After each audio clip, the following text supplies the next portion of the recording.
Baru-baru ini di sebuah acara Rakyat Bersuara miliknya si Aiman, Rismond membongkar fakta terbaru yang tentunya sedikit mengejutkan kita semua terkait siapa Bohir, terkait siapa yang mengompori agar isu ijazah ini terus berjalan. Tabrak saja.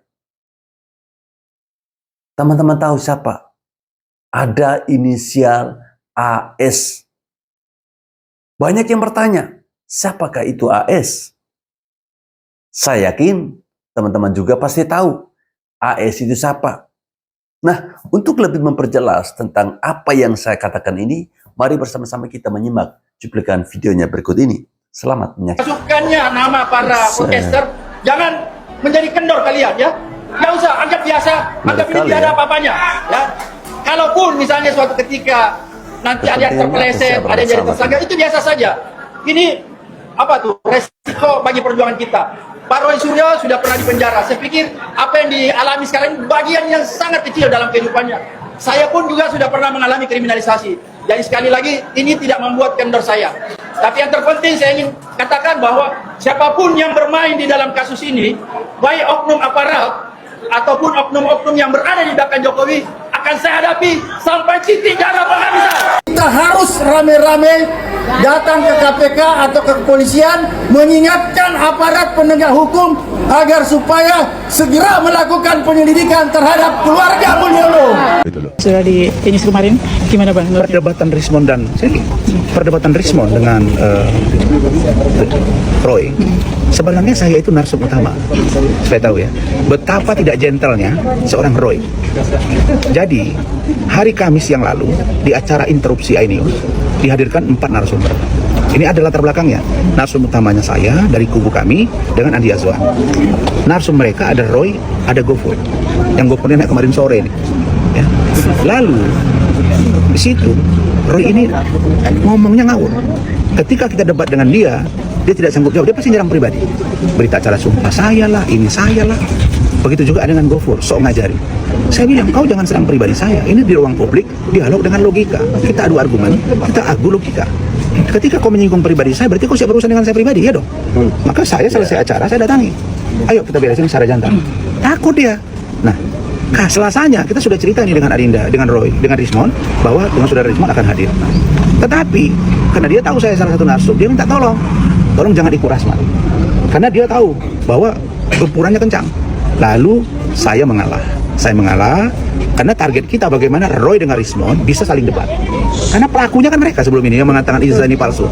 Benar, tetapi saya mendapat info dari kubu mereka banyak sekali yang datang. Ada Azam kan tidak diundang, ada Al-Katiri pengacaranya juga tidak diundang, ada Michael Sinaka, bahkan ada Refli Harun. Ya saya datang dong, saya menjaga.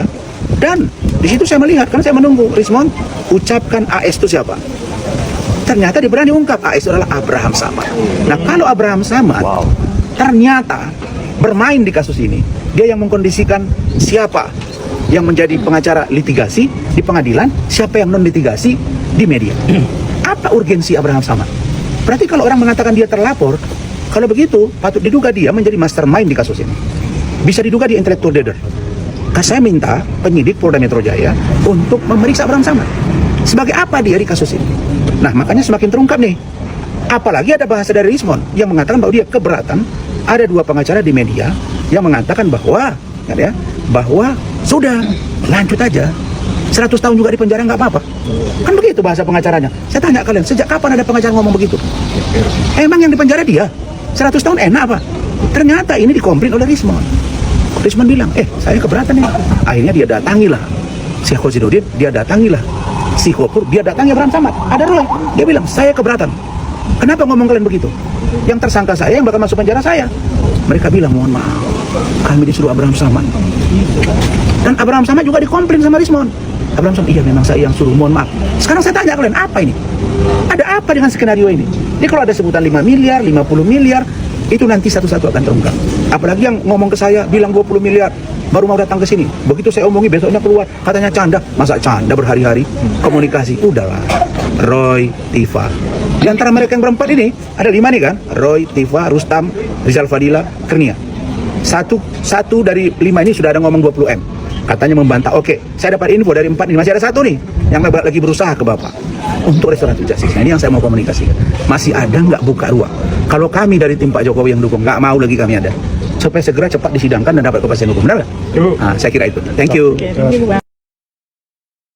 Apa urgensinya dari seorang Abraham Samad untuk ikut mencampuri persoalan ini?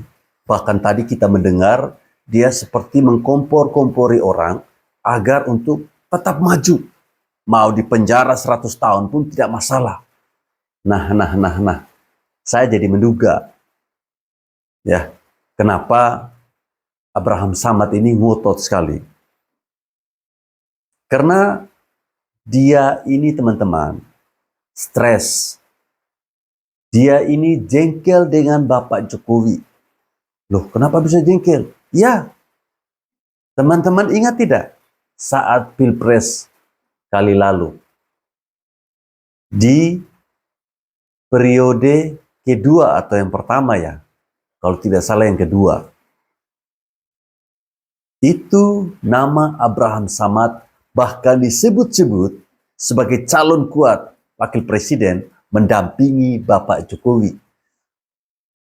Tapi pada akhirnya apa?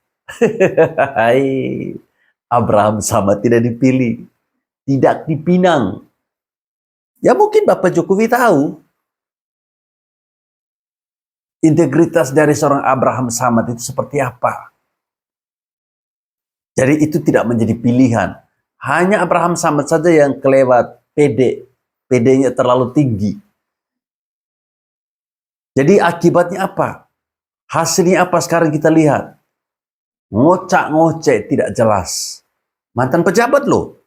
Ketua KPK lagi. Mantan ketua KPK. Tapi bisa buat diri seperti itu. Seperti orang yang tidak pernah menjabat. Ini benar-benar memalukan.